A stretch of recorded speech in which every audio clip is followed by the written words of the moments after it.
अर्जुन जी राजस्व यज्ञ में एक चींटे को देखा, उसकी एक टांग टूटी हुई, 3 टांग केवल लड़खड़ाता हुआ एक छोटा सा अन्न का टुकड़ा बड़ी मेहनत से ले जा रहा है।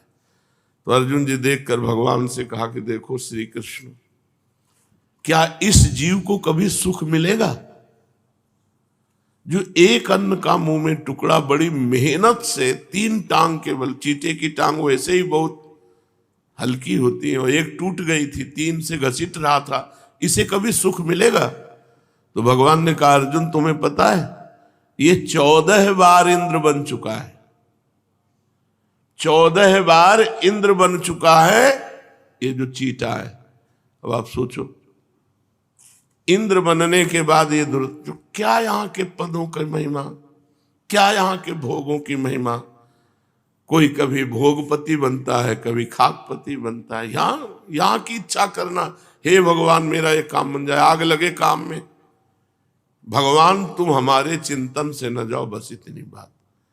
सब विश्राम यही है, सब आनंद यही है, सब ज्ञान की पूर्ति यही है। सनकादि परम ज्ञानी महात्मा हरिश शरणम। भगवान शंकर कोई साधक थोड़ी है, लेकिन भगवान की लीला कथा कहते रहते हैं, निरंतर नाम जप करते रहते। जिस मनुष्य ने ये बात पकड़ ली कि भगवान का स्मरण ही सत्य, वो जीत गया, और नहीं तो सब हार गए। हम लोग भगवान को साधन बना लेते हैं तो प्रतिष्ठा, वैभव, रुपया इष्ट हो गया, और इष्ट जो है वो साधन बन गया। भगवान को साधन बना लेते हैं, साध्य बना लेते हैं संसार को, जबकि प्रारंभिक साधना यहीं से है कि अपने संसार को जितना तुम्हारे पास है उसे साधन बना लो और भगवान को साध्य बना लो। छोड़ो, ज्यादा ज्ञान ध्यान की जरूरत नहीं है, सब ज्ञान ध्यान माया की एक चपेट में बह जाता है। भगवान का स्मरण, बस एक बात पकड़ लो कि मुझे भगवत विस्मरण ना होने पावे। और हम आपको बताएं, नाम जपते जपते क्षमता आती निरंतर नाम जपने की, नहीं तो मन व्याकुल हो जाएगा, नाम जप निरंतर नहीं कर पाएगा। क्षमता आती। अब कैसे तुम्हें बताएं, अपने लोग ऐसे अभ्यास किए, लेटे हैं बस नाम चल रहा है, फिर नहीं चैन पड़ रहा, फिर बैठ गए, फिर लेटे हैं, कभी बेहोश हो गए नींद में तो बात अलग, नहीं रात दिन उसी में। तब वो नाम की क्षमता आती है कि उठते बैठते मंद मुस्कुराते हुए भगवान की स्मृति चल रही। तुम लोग थोड़ी देर माला जपे, इसके बाद छोड़ दिए, अंदर से बिल्कुल छोड़ दिए। अब जो मन आया सो अंदर के, वो ऐसे नहीं होता। हमने इसीलिए माला प्रधान नहीं रखी ना, हम साधक को कभी प्रेरित करते हैं कि आप माला ही लेकर करें। अंतर की वृत्ति, 11 माला किया, इसके बाद टांग दिया खूंटी पे माला, और अंतर की वृत्ति छोड़ दी, तो तुम्हारा भजन किस काम का? भजन का मतलब है सतत, निरंतर, अव्यावृत, अखंड। वो चलेगा अंतर की माला से। ये जिम्मेवारी भगवान को दे दी हमने कि गिन लेना, कितने हुए, जितनी जरूरत हो उतने गिन लेना, और जब जरूरत हो जाए कि पूरी हो गई तो मिल लेना। हम अर्जा जप रहे देहाती आदमी, हम तुम्हारे गणना वणना के चक्कर में नहीं पड़ेंगे कि भाई 21 माला है, 11 माला। अर्जा एक भी श्वास खाली न जाने देंगे, बस इतना हमारा प्रयास रहेगा। और इस पर कृपा कर दो तुम कि हमारी श्वास वृत्ति आपके सुमिरन से खाली न जाए। बस ये मस्ती की बात कह रहे, बस इतना ही पकड़ना, कुछ नहीं पकड़ना। एकांत छत में निकल जाते थे, बैठे एकांत कोने में, निरंतर चल रहा है नाम मंत्र। कभी कभी मन की एक वृत्ति होती है, चलो संसार में चले, उसी को मारना है, चलो ये भोग भोग ले, उसी को मारना है। अब मन नहीं लग रहा, बिल्कुल मन नहीं लग रहा, फिर भी हम शुरू है अपने नाम में। वो क्षमता बढ़ रही है आपके अंदर, भागवती क्षमता बढ़ रही है। अनजाने में आप महाबली बन रहे हैं। काम, क्रोध, लोभ, मोह, मद, मत्सर, वही भागवती क्षमता, उनसे जीतने की आपको। साधक इस बात को देख ही नहीं रहा है, वो अपने समय को व्यर्थ गंवा रहा है। सोचो, आपको 10 वर्ष हो गए, किसी को 20 वर्ष हो गए, क्या आपके अंदर की क्षमता बढ़ी? आप अंदर देखो, क्षमता का मतलब नाम सहन करना। नाम जब करना आप खिलवाड़ मत समझो। नाम जब कर रहे हैं 4 घंटे सह गए, अभी 20 घंटे बकाया है, 10 घंटे सह गए, 10 घंटे से लगातार नाम चल रहा, आप विचलित नहीं हुए तो सह गए 10 घंटे का। जब अभी आपके 14 घंटा बकाया है, 24 घंटे जब बेहोश हो गए तो बेहोश हो गए। ऐसी व्याकुलता पैदा होती, करके देखना, आनंद की बात नहीं, भरभराता है मन। जब उसको दबाओ ना चारों तरफ से घेर के नाम में, तो व्याकुल होता है मन। कमरे में नहीं बैठने देगा, निकल करके बालकनी में खड़ा कर देगा। राधा राधा राधा राधा, नेत्र अपनी तरफ भागेंगे, इंद्रियां अपनी तरफ, व्याकुलता सहन करो, उसको बढ़ाओ समय अंदर से अंदर चिंतन का। यही सार है, नहीं तो सब बेकार है, सब मजाक है। माया हमें मजाक बना दिए, भगवान का विस्मरण करा के इतना अमूल्य मानो जीवन और हम व्यर्थ कर दी। कोई 30 का है, कोई 40 का, क्या हासिल हुआ? ये तो कृपा कहो कि धाम में पड़े हो, अगर धाम में ना हो तो तुम्हारे पास है क्या? क्या है? साधक के पास बल होता है चिंतन बल। श्री हरिवंश नाम बल लहो, अपने मन भाई सब कहो, रहो शरण हरिवंश की। कि अगर अभी आपको चलो तो आप बिल्कुल तैयार हो इस संसार से जाने के लिए, मृत्यु को बिल्कुल स्वीकार किए हो, ये हमारी तैयारी है। अभी चलो, अब सोचो अभी शाम के मरेंगे, क्या तैयारी तुम्हारे पास? तुम्हारे पास है विश्वास कि शाम तक तुम भगवान के चिंतन से अलग नहीं होगे? धोखा हो जाएगा। अगर निरंतर भजन चलता है तो तैयार है, अभी आ जाओ, चाहे कभी आ जाना, हम बिल्कुल तैयार मिलेंगे। जैसे हम कहते हैं अटैची हमारी तैयार रहती, क्यों? हमारा समय तैयारी में फिट, हमारा कुछ नहीं है, कुछ नहीं है, बिल्कुल फ्री ऐसे है। 1 रुपया नहीं है, एक भी व्यक्ति नहीं, गुरु भगवान की कृपा से 1 व्यक्ति नहीं है हमारे पास। आपको लग रहा होगा हमारे जो हमारा तिजोरी है उसमें 1 भी फोटो नहीं है संसार की, 1 भी रुपए की प्रियता नहीं है। ये हम वैराग्य की बात नहीं कहते, गुरु प्रसाद की कहते। और कहीं ऐसे अंगूठा या दस्तखत की जरूरत नहीं, बिल्कुल तैयार अटैची है। अभी बुलाओ, अभी चलो, मालिक हमारा कोई है नहीं आपके सिवा। और जब है नहीं तो चिंतन जाएगा कहां? कहां चिंतन जाएगा? ऐसे नहीं है चिंतन कि अब किसी की तरफ जा रहा है, ऐसे नहीं है, ऐसे नहीं हम चाहने वाले कि आ जाओ फिर किसी और। एक चाहत, जीवन भर नाटक ये सब चल रहा है माया का। चाहत केवल एक प्रीतम से, अभी बुलाओ अभी तैयार है। तो आप तैयार हो मरने के लिए? जीने के लिए तैयार हो, जीने की आशा में प्रभु से मांग कर रहे हो, भोगों की, वस्तुओं की, पद की, प्रतिष्ठा की। और मृत्यु लोक है, जानते हो मरना पड़ेगा, और मरने की तैयारी नहीं कर रहे। करो, ये हम हृदय का सत्संग तुमसे कर रहे हैं, मरने की तैयारी कर। फिर देखो तुम्हें क्या अच्छा लगता है। जब तुम्हारा मन कहे कि ऐसा होता तो मर जाते, तो उसी समय सूत्र डालो। नारायण स्वामी कह रहे 2 को ना भूलो, एक मृत्यु को, एक भगवान को।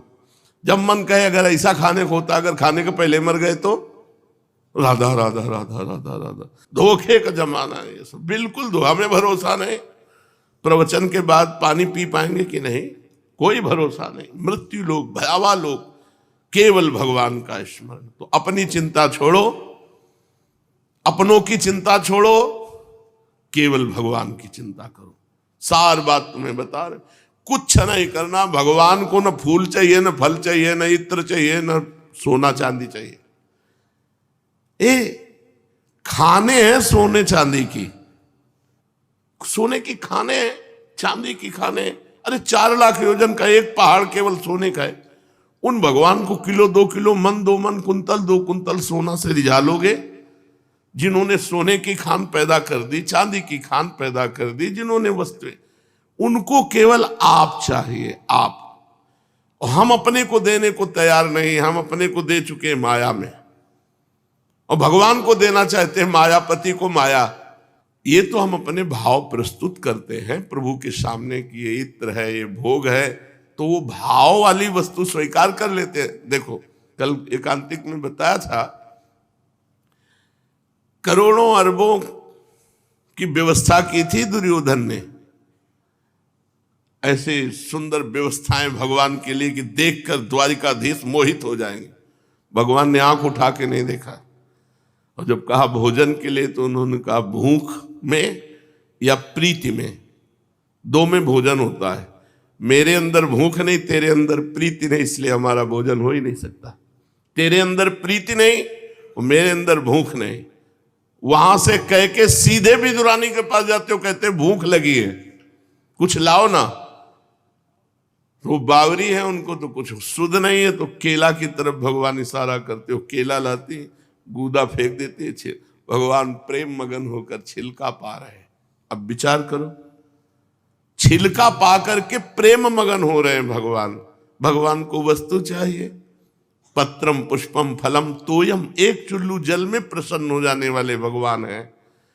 ये सारी सृष्टि उनकी, अगर चुल्लू भर जल भी दे रहे हो तो उन्हीं का जल दे रहे हो, उन्हीं की सृष्टि का जल दे रहे हो। सिर्फ आपका भाव चाहिए। भाव दिए हो माया को, अपनापन किए हो माया से, वो माला चला रहे हो भगवान का। बहुत लंबा सफर है, बंद करो। कुछ करने की जरूरत नहीं, होने की जरूरत है। भगवान के हो जाओ बस, हमारा कोई नहीं।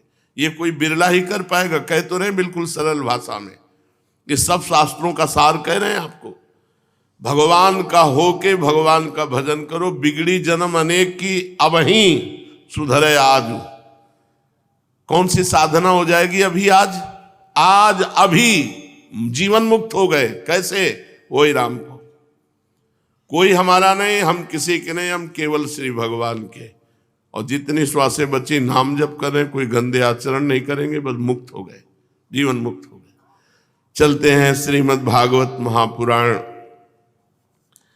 आज 12 स्कंद प्रारंभ हो रहा है, जिसमें कलयुग के भगवान के जाने के बाद जो राजवंश हुए उनका वर्णन है। राजा परीक्षित ने पूछा भगवान परमहंस श्री सुखदेव जी से, यदुवंश शिरोमणि भगवान श्री कृष्ण जब अपने परम धाम पधार गए तब पृथ्वी पर किस वंश का राज्य हुआ तथा अब किसका राज्य होगा? आप कृपा करके मुझे ये बतलाइए। परमहंस श्री सुखदेव जी महाराज ने कहा, प्रिय परीक्षित, मैंने तुम्हें 9वें स्कंद में बात बतलाई थी कि जरासंध के पिता बृहद्रथ के वंश में अंतिम राजा होगा पुरंजय, रिपुरंजय जिसका नाम कहा गया। उसके मंत्री का नाम होगा शुनक। वो अपने स्वामी को मार डालेगा और अपने पुत्र प्रद्योत को राज सिंहासन पर अभिषिक्त करेगा। प्रद्योत का पुत्र होगा पालक, पालक का विशाखयूप, विशाखयूप का राजक, और राजक का पुत्र होगा नंदिवर्धन। प्रद्योत वंश में यही 5 नरपति होंगे। इनकी संज्ञा होगी प्रद्योतन। ये 148 वर्ष तक पृथ्वी का उपभोग करेंगे भगवान के जाने के बाद। ये 5 राजा हुए। इसके पश्चात शिशुनाग नाम का राजा होगा। शिशुनाग का काकवर्ण, उसका क्षेमधर्मा, क्षेमधर्मा का पुत्र होगा क्षेत्रज्ञ, क्षेत्रज्ञ का विदिशार, उसका अजात शत्रु, फिर दर्भक, और दर्भक का पुत्र होगा अजय।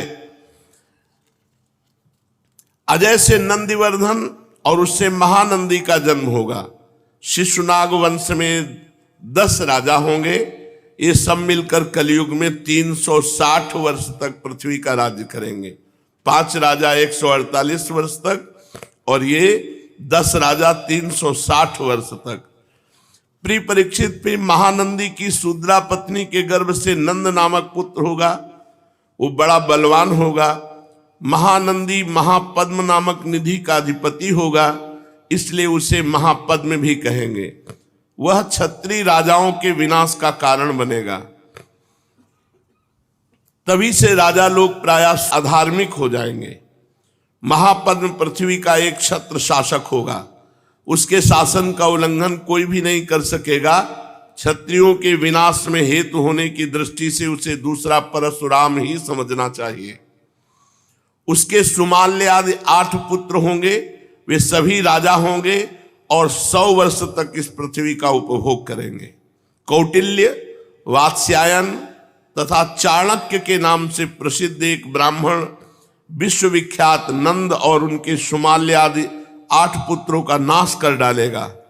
उनका नाश हो जाने पर कलयुग में मौर्यवंशी नरपति पृथ्वी का राज्य करेंगे। वही ब्राह्मण जिसका नाम चाणक्य, कौटिल्य, वात्स्यायन है, वो पहले पहले चंद्रगुप्त मौर्य को राजा के पद पर अभिषिक्त करेगा। चंद्रगुप्त का पुत्र होगा वारिसार और वारिसार का अशोकवर्धन। अशोकवर्धन का पुत्र होगा सुयश, सुयश का संगत, संगत का शालिशूल और शालिशूल का सोम शर्मा, सोम शर्मा का शतधन्वा, शतधन्वा का पुत्र बृहद्रथ, कुरुवंश विभूषण परीक्षित। मौर्य वंश के 10 नरपति कलयुग में 137 वर्ष तक पृथ्वी का उपभोग करेंगे। बृहद्रथ का सेनापति होगा पुष्पमित्र शुंग, वो अपने स्वामी को मारकर स्वयं राजा बन बैठेगा। पुष्पमित्र का अग्निमित्र और अग्निमित्र का सुज्येष्ठ होगा। सुज्येष्ठ का वसुमित्र, वसुमित्र का भद्रक, भद्रक का पुलिंद, पुलिंद का घोष और घोष का पुत्र होगा वज्रमित्र। वज्रमित्र का भागवत, भागवत का पुत्र होगा देवभूति। शुंग वंश के 10 नरपति 112 वर्ष तक पृथ्वी का पालन करेंगे। परीक्षित, शुंगवंशी नरपतियों का राज्यकाल समाप्त होने पर यह पृथ्वी कर्णवंशी नरपतियों के हाथ में चली जाएगी। कर्णवंशी नरपति अपने पूर्ववर्ती राजाओं की अपेक्षा कम गुण वाले होंगे। शुंगवंश का अंतिम नरपति देवभूति बड़ा ही लंपट होगा, उसे उसका मंत्री कर्णवंशी वसुदेव मार डालेगा और बुद्धि बल से स्वयं राज्य करेगा। वसुदेव का पुत्र होगा भूमित्र, भूमित्र का नारायण, नारायण का सुशर्मा, सुशर्मा बड़ा यशस्वी होगा। कर्णवंश के 4 नरपति कार्णवायन कहलाएंगे और कलयुग में 345 वर्ष तक पृथ्वी का उपभोग करेंगे। प्रिय परीक्षित, कर्णवंशी सुशर्मा का एक शूद्र सेवक होगा बलि, वो आंध्र जाति का एवं बड़ा दुष्ट होगा। वो सुशर्मा को मारकर कुछ समय तक स्वयं पृथ्वी का राज्य करेगा। इसके बाद उसका भाई कृष्ण राजा होगा। कृष्ण का पुत्र श्री शांतकर्ण और उसका पौर्णमास, पौर्णमास का लंबोदर, लंबोदर का पुत्र चिवलिक होगा। चिवलिक का मेघ स्वाति, मेघ स्वाति का अटमान, अटमान का अनिष्टकर्मा, अनिष्टकर्मा का हाले, हाले का तलक, तलक का पुरुषभीरु, पुरुषभीरु का पुत्र होगा राजा सुनंदन। परीक्षित, सुनंदन का पुत्र होगा चकोर, चकोर के 8 पुत्र होंगे जो सभी बहु कहलाएंगे। इनमें सबसे छोटे का नाम होगा शिव स्वाति, वह बड़ा वीर होगा और शत्रुओं का दमन करेगा। शिव स्वाति का गोमती पुत्र और उसका पुत्र होगा पुरीमान, पुरीमान का मेधाशिरा, मेधाशिरा का शिवस्कंद, शिवस्कंद का यज्ञश्री, यज्ञश्री का विजय, विजय के 2 पुत्र होंगे चंद्रविग और लोमदि। परीक्षित, ये 30 राजा 456 वर्ष तक कलयुग में पृथ्वी का राज्य भोगेंगे। इसके पश्चात अवभृति नगरी के 7 आभीर, 10 गर्दभी, 16 कंक ये पृथ्वी के राज्य करेंगे। ये सब के सब बड़े लोभी होंगे। इसके बाद 8 यवन, 14 तुर्क यहां राज्य करेंगे। 8 यवन, 14 तुर्क राज्य करेंगे। इसके बाद 10 गुरुंड और 11 मौन नरपति होंगे। मौनों के अतिरिक्त ये सब 1099 वर्ष तक पृथ्वी का उपभोग करेंगे। 11 मौन नरपति 300 वर्ष तक पृथ्वी का शासन करेंगे। जब उनका राज्यकाल समाप्त हो जाएगा तब किलकिला नाम की नगरी में भूतनंद नाम का राजा होगा। भूतनंद का वंगिर, वंगिर का भाई शिशुनंदी और यशोदानंदी और प्रवीरक ये 106 वर्ष तक पृथ्वी का राज्य करेंगे। इनके 13 पुत्र होंगे, सब के सब वाल्मीकि कहलाएंगे। उनके पश्चात पुष्पमित्र नामक क्षत्रिय और उसके 10 पुत्र दुर्मित्र का राज्य होगा। परीक्षित, वाल्मीकि वंशी नरपति एक साथ ही विभिन्न प्रदेशों में राज्य करेंगे। उनमें 7 आंध्र देश के, 7 ही कौशल देश के अधिपति होंगे, कुछ विदुर भूमि के शासक और कुछ निषेध देश के स्वामी होंगे। इनके बाद मगध देश का राजा होगा विश्वस्फूर जी। ये पूर्वोक्त पुरंजय के अतिरिक्त द्वितीय पुरंजय कहलाएगा। ये ब्राह्मण आदि उच्च वर्णों को पुलिंद, यदु और मद्र आदि म्लेच्छ प्राय जातियों के रूप में परिणित कर देगा। इसकी बुद्धि इतनी दुष्ट होगी कि ब्राह्मण, क्षत्रियों, वैश्यों का नाश करके शुद्ध प्राय जनता की रक्षा करेगा। ये अपने बलवीर से क्षत्रियों को उजाड़ देगा। पद्मवतीपुरी को राजधानी बनाकर हरिद्वार से लेकर प्रयाग पर्यंत सुरक्षित पृथ्वी का राज्य करेगा। परीक्षित, ज्यों ज्यों घोर कलयुग आता जाएगा त्यों त्यों सौराष्ट्र, अवंती, आभीर, शूर, अर्बुद, मालव देश के ब्राह्मणगण संस्कार शून्य हो जाएंगे। सिंधु तट, चंद्रभागा, तटवर्ती प्रदेश, कौंतीपुर और काश्मीर मंडल प्रायः म्लेच्छ स्वभाव वाले, संस्कार ब्रह्म तेज से हीन, केवल नाम मात्र के द्विज और म्लेच्छों का राज्य होगा। परीक्षित, सब के सब आचार विचार विहीन म्लेच्छ प्राय हो जाएंगे। ये सब एक ही समय भिन्न भिन्न प्रांतों में राज्य करेंगे। सब के सब परले, सिर के झूठे, अधार्मिक, स्वल्प दान करने वाले होंगे। छोटी छोटी बातों को लेकर ये क्रोध के मारे आग बबूला हो जाया करेंगे। ये दुष्ट लोग स्त्री, बच्चों, गौओं और ब्राह्मणों को मारने में नहीं हिचकेंगे। दूसरे की स्त्री को भोगना, दूसरे के धन को हथिया लेना कलयुग में स्वभाव बन जाएगा। सबका स्वभाव, पराई स्त्रियों को भोगना, दूसरे के धन को हड़प लेना। ऐसे लोगों की न बढ़ती देर लगेगी और न नष्ट होते देर लगेगी। ये क्षण में रुष्ट और क्षण में तुष्ट। इनकी शक्ति और आयुध होगी बहुत थोड़ी। इनमें परंपरागत कोई संस्कार नहीं रह जाएंगे। ये तो बहुत 2,500 वर्ष की बात बता रहे हैं, क्योंकि इतने राजा हो गए तो 2,500 वर्ष हो गए। अब तो 5,000 वर्ष के ऊपर चल रहा है। 4,32,000 वर्ष की आयु कलयुग की है। लोग अपने कर्तव्य कर्म का पालन करना भूल जाएंगे। रजोगुण तमोगुण से अंधे बन जाएंगे। राजा के वेश में म्लेच्छ ही होंगे। लूट घसोट, प्रजा का खून चूसना, ऐसा स्वभाव बन जाएगा। ऐसे लोगों का शासन होगा तो देश की प्रजा भी वैसे ही स्वभाव, आचरण और भाषण वाली हो जाएगी।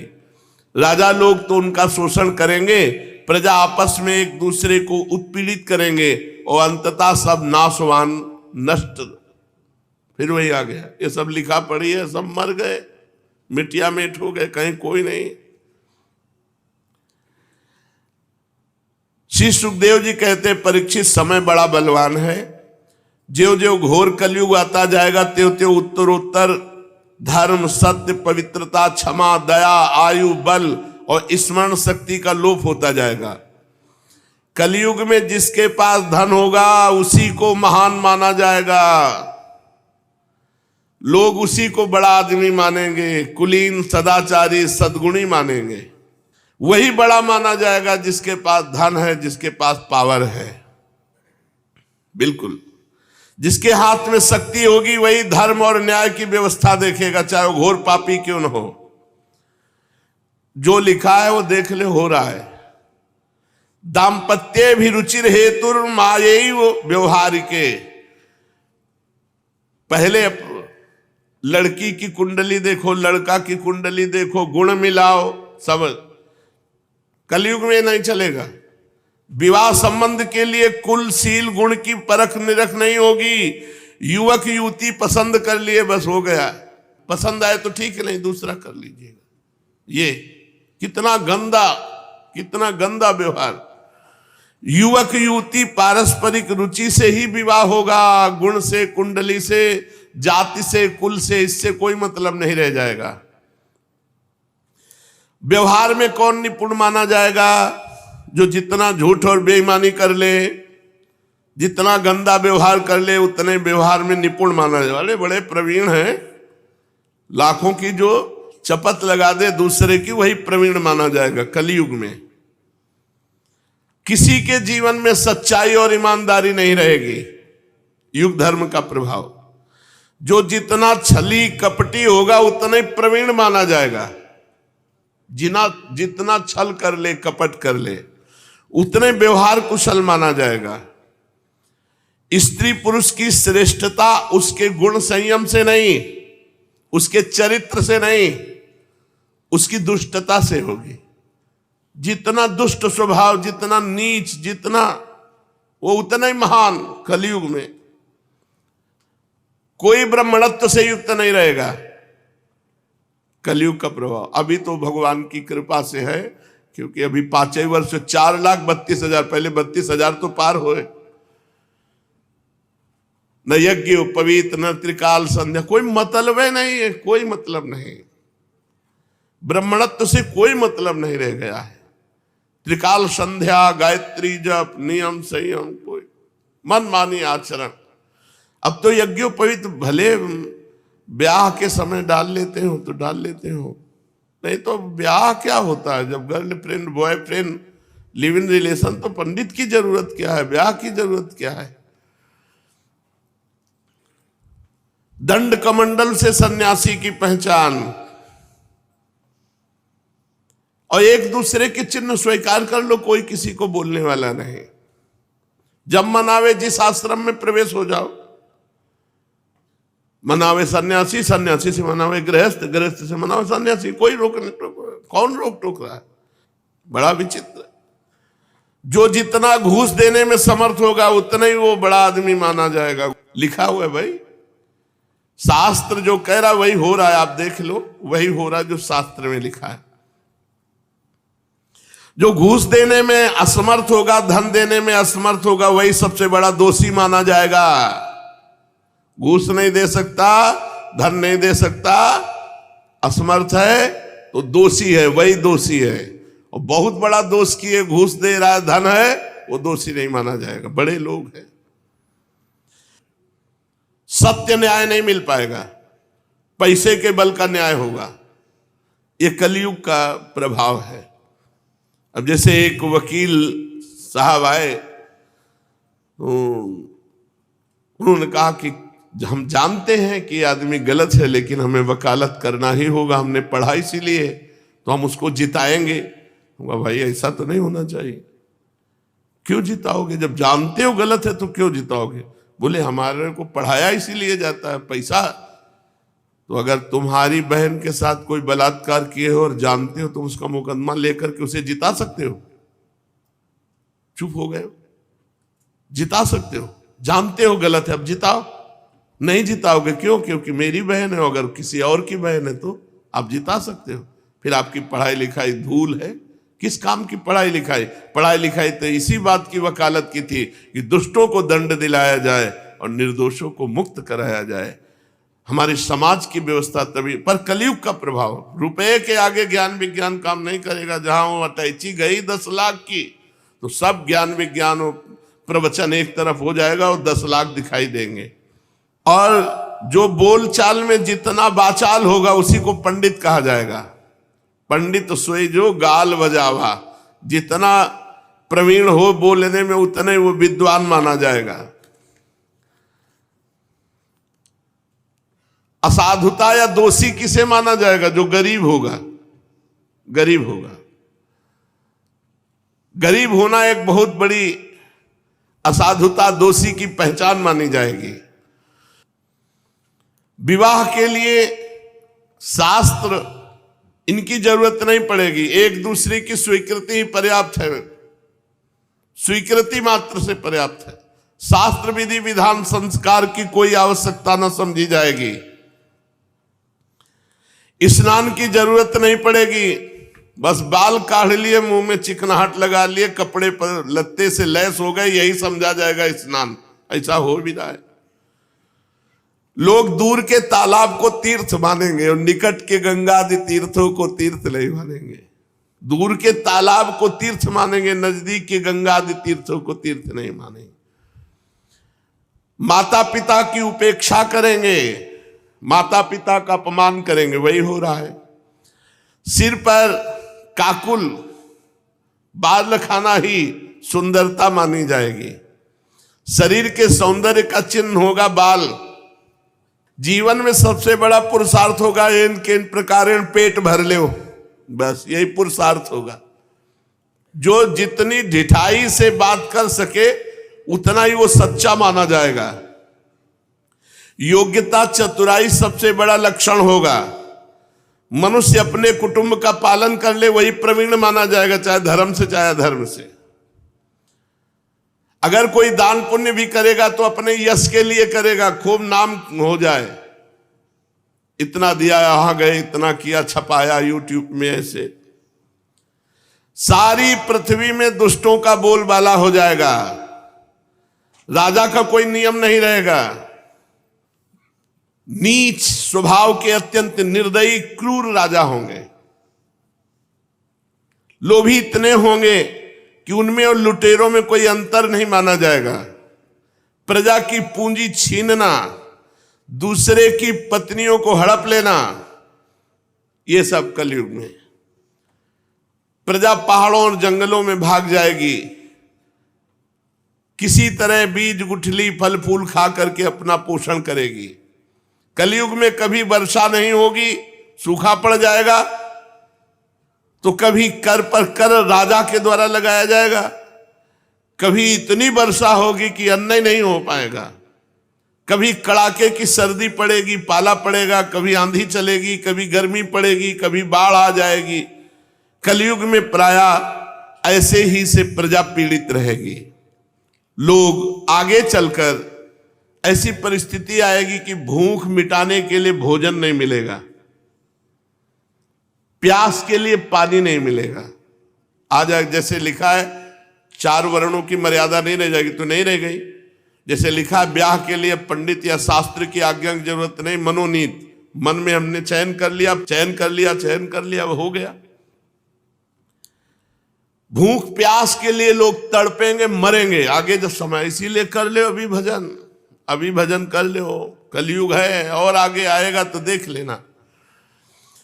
ऐसे ऐसे रोग होंगे कि कोई नहीं बचेगा कि जिसके रोग ना हो। देख लो, हमने कैंसर का नाम कभी सुना नहीं था अपने समय में, अब कैंसर ऐसे हो रहा है जैसे जुकाम बुखार, ऐसे कैंसर फैल रहा है। कलयुग में मनुष्यों की परम आयु रह जाएगी 30 वर्ष। 10 वर्ष में जवान और 20 वर्ष में बुढ़ापा, 30 वर्ष में ढनंग गए। 30 वर्ष आगे चल करके आयु आएगी, 30 वर्ष में सब हो जाएगी पूरी जिंदगी का खेल। जितने में अभी जवान होते हैं उतने में सब हो जाएगा। परीक्षित, कलिकाल के प्रभाव से मनुष्यों के शरीर छोटे छोटे होने लगे।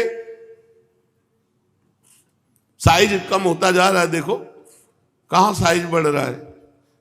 अब इतने बड़े बहुत इतने बड़े हो गए। अब ऐसा तो नहीं कि लंबे चौड़े, शरीर छोटे छोटे क्षीण रोगग्रस्त होंगे। कोई वेद की आज्ञा नहीं मानेगा, वर्ण आश्रम सब कोई वेद की आज्ञा नहीं मानेगा। पाखंड बढ़ता जाएगा। राजा लोग होंगे लुटेरों के समान, गौवें बकरियों के समान हो जाएंगी। वो आई थी ना गाय, गोद में लेके आए थे, देख लो जो लिखा है। तो हम कहा बच्चे हैं, बोले नहीं दूध देती हैं, इनके बच्चे हैं। ऐसे गोद में लिए थे, छोटी छोटी गौवें हो जाएंगी बकरियों की तरह और कम दूध देने वाली बन जाएंगी। वानप्रस्थी और सन्यासी ये विरक्त आश्रम वाले घर गृहस्थी की तरह, तपसी धनवंत दरिद्र ग्रही, कली कौतुक तात न जात कहे। जिनसे वैवाहिक संबंध है उन्हीं को अपना संबंधी माना जाएगा। धान जौ गेहूं ये छोटे छोटे पौधे होंगे और रसहीन होने लगेंगे। जैसे अब खाद पड़ती है, अब कहां पावर रह गया। पहले की रोटी जो खाई है गाय के गोबर में पैदा हुई, वो स्वाद अब इन रोटियों में थोड़ी रह गया। ऐसे ही पाते चले जाओ, ऐसा गेहूं में स्वाद था। वृक्षों में जो रसाल फल देने वाले वृक्ष हैं सब सूख जाएंगे, सूख गए, बगीचे के बगीचे सूख गए। एक एक गाड़ी आम, सुबह जाओ बिछा पड़ा हुआ है आम, अलग अलग स्वाद के आम थे, हिंगुहा ये वो, बड़े बड़े वृक्ष आम होते, बड़े बड़े वृक्षों के। मतलब जितनी बड़ी राधा केली कुंज जितना बड़ा एक वृक्ष होता, ऐसे फैली डाले और जब सुबह जाओ तो बिछा हुआ आम पड़ा है, बाल्टी में डाल के बैठ जाओ, 2-4 किलो तो ऐसे ही पा जाओ। आम फ्री, फिर ही बुला के पवाया जाता था। जिसके बगीचे होते थे खूब, वो सब सूख गए। अब इतने बूदे हैं, इतने बड़े फल हैं, पता नहीं कौन। देखो कलयुग का प्रभाव, इतना बड़ा पेड़ है, वो डाले संभालने लायक है नहीं, इतना बड़ा फल है। कैसा वर्ण संकर पैदा हो रहे, फल फूल मनुष्य। अधिकांश रसाल वृक्ष सूख जाएंगे, छोटे छोटे कटीली झाड़ियां और ऐसे वृक्ष रह जाएंगे। कुछ समय बाद समय आएगा कि आकाश में बादल और बिजली तो दिखाई देगी, बूंद पानी नहीं गिरेगा। कर लो भजन जल्दी जल्दी, निकुंज चलते हैं। गृहस्थों के घर अतिथि सत्कार नहीं होगा। पहले लिखा होता था अतिथि देवो भव, अब लिखा होता कुत्ते से सावधान। कलयुग का प्रभाव। दरवाजे पे तुलसी का पौधा, गाय बंधी है पवित्र, अब दरवाजे पे कुत्ता बंधा हुआ है। आजकल दरवाजे पे कुत्ता रखे जाते हैं, गेट के अंदर रस्सी बांध करके सुरक्षा के लिए। पहले लिखा अतिथि देवो भव घरों में, अब लिखा होता कुत्ते से सावधान। हाँ, जनसंख्या अभी बढ़ रही, फिर घटेगी, क्योंकि वर्षा नहीं होगी, भूखों मरेंगे सब। आगे समय आएगा। परीक्षित अधिक क्या कहें, कलयुग में ऐसा स्वभाव हो जाएगा मनुष्यों का जैसे गधों का, केवल बोझा ढोना, कोई भजन पूजन से मतलब नहीं। गृहस्थी केवल भोग भोजन, बस इसी के लिए परेशान रहेंगे, सब विषयी पुरुष हो जाएंगे। ऐसी स्थिति में धर्म की रक्षा करने के लिए फिर भगवान को ही अवतार लेना पड़ता है। प्रिय परीक्षित, सर्वव्यापक भगवान श्री हरि सर्वशक्तिमान हैं, सर्वस्वरूप होने पर चराचर जगत के शिक्षक हैं, सदगुरु हैं। वे साधु सज्जन पुरुषों के धर्म की रक्षा के लिए उनके कर्म बंधन को काट कर उन्हें जन्म मृत्यु के चक्र के छुड़ाने के लिए अवतार ग्रहण करेंगे जब घोर कलयुग आ जाए। अभी 4,32,000 में अभी 5,000 के ऊपर कुछ हुआ है। भाव भ्रष्टाचारा सब संसारा, धर्म सुने नहीं काना, कलिकाल बिहाल के मनुजा नहीं माने को अनुजा तनुजा। भारी भ्रष्टाचार बढ़ेगा जब घोर पापाचार, कहीं राम कृष्ण हरि नाम सुनाई नहीं देगा, स्वाहा स्वधा ये सब। उस समय संभल ग्राम में विष्णु यश नाम के एक श्रेष्ठ ब्राह्मण होंगे, उनका हृदय बड़ा उदार एवं भगवत भक्ति से पूर्ण होगा। उन्हीं के घर में कल की भगवान का अवतार होगा। श्री भगवान अष्ट सिद्धियों के और समस्त सद्गुणों के एकमात्र आश्रय हैं। समस्त चराचर जगत के वही रक्षक और स्वामी हैं। उनके घोड़े का नाम होगा देवदत्त। वो देवदत्त नामक शीघ्रगामी घोड़े पर सवार होकर दुष्टों को अपने तलवार के घाट उतारेंगे। काट काट कर जितने दुष्ट कलयुगी हैं सबको मारेंगे भगवान। और उन भगवान के रोम रोम से अतुलनीय तेज की किरणें छिटकती होंगी। वे अपने देवदत्त नामक शीघ्रगामी घोड़े से पूरी पृथ्वी पर विचरण करके जो राजा के वेश में छिप कर रहने वाले कोटि कोटि डाकू हैं उनका संहार करेंगे। फिर जब सब दुष्टों का संहार हो जाएगा तब नगर और देश की सारी प्रजा का हृदय पवित्र हो जाएगा। कल की भगवान के दर्शन से शरीर में लगे हुए अंगराग के स्पर्श से पावन वायु सबकी बुद्धि शुद्ध कर देगी। उनके पवित्र हृदयों में सत्य मूर्ति भगवान वासुदेव विराजमान होंगे और फिर उनकी संतान पहले की भांति हष्ट पुष्ट और बलवान होने लगेगी। प्रजा के नयन मनोहारी हरि के ही अवतार से धर्म की रक्षा होगी, क्योंकि हरि सबके स्वामी हैं। जब भगवान कल की रूप में अवतार ग्रहण करेंगे उसी समय से फिर सतयुग प्रारंभ हो। ये आखिरी बात है। 4,32,000 अभी तो 80 तक लोग जा रहे हैं, 90 तक बताया नहीं, 20-30 में हो जाएगा काम। 4,32,000 भजन कर लो भजन। चलो चलते हैं निकुंज श्री जी के पास, वहीं 56 भोगा रोकेंगे और मजीरा हो जाकर कीर्तन करेंगे, जय जय श्यामा जय जय श्याम जय जय श्री वृंदावन। कहाँ इस प्रपंच में फंसेंगे। खूब भजन कर लो। नहीं आकाश में बिजली दिखाई देगी, बूंद पानी नहीं होगा तो नीचे से पानी कहाँ निकलेगा। पीने के लिए तड़प जाओगे, मर जाओगे, ऐसा समय आएगा। भोजन नहीं मिलेगा, अन्न नहीं मिलेगा, हाहाकार मच जाएगा, इतनी जनता बढ़ जाएगी, फिर सब मरेंगे। इसलिए यही सब दिमाग में आकर भजन कर लो। खूब भजन करो। अभी कलयुग महाराज की बड़ी कृपा है, खूब खाने को मिल रहा है, अभी बढ़िया शांति है, पहले से बहुत अच्छा है। जो प्रारंभ में कलयुग का स्वरूप था उससे अच्छा स्वरूप है इस समय। देखो म्लेच्छों का राज्य रहा, दुष्टों का राज्य रहा, बड़े भाव से भजन कर लो। नहीं कभी ऐसा समय आ गया कि अधार्मिक राजा हुए तो कथा कीर्तन में रोक लगवा दी जाएगी। तो आ जाएगा समय, ये नाम कीर्तन नहीं कर पावे, ये कथा कीर्तन न कर पावे, ऐसा कलयुग में समय आएगा। इसलिए अभी खूब भजन कर लो। अगर अधार्मिक राजा हो जाए तो जो आदेश करेगा उसके फरमान का पालन होगा। तो इसलिए अभी भजन कर लो, बहुत बढ़िया समय है, भगवान की प्राप्ति कर लो। जीवन थोड़ा है, इसी में भगवत प्राप्ति हो जाएगी।